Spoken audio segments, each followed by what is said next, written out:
এটা কোনো স্বপ্ন হইল? এমন স্বপ্ন কেউ দেখে? এমন বাজে স্বপ্ন। 3টা 4টার সময় আমি এই স্বপ্নটা দেখছি।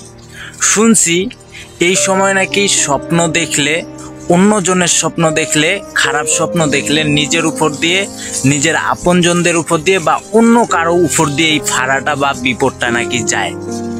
সাকিব আল হাসান তো দেশে নাই, সে তো যুক্তরাষ্ট্রতে আছে। তো সে দেশের টানে নিজের দেশের মাটিতে বা নিজের দেশে চলে আসছে একটা প্রোগ্রাম করতে, তাও আবার আমাদের এলাকায়। তো প্রোগ্রামটা শেষ করার পর রওনা দিছে বাড়ির দিক, তারপরে সে অ্যাক্সিডেন্ট হয়ে গেছে। এত অ্যাক্সিডেন্ট, এত বাজেভাবে অ্যাক্সিডেন্ট হয়েছে যা বলার বাইরে। তো আমরা তো সবাই দেখতে গেছি, যে দেখি নাক দিয়ে কান দিয়ে সব দিক দিয়ে রক্ত বেরাইতেছে। দেখার পর তো এতটা আফসোস লাগছে যা বলার বাইরে, যে কি হইলো।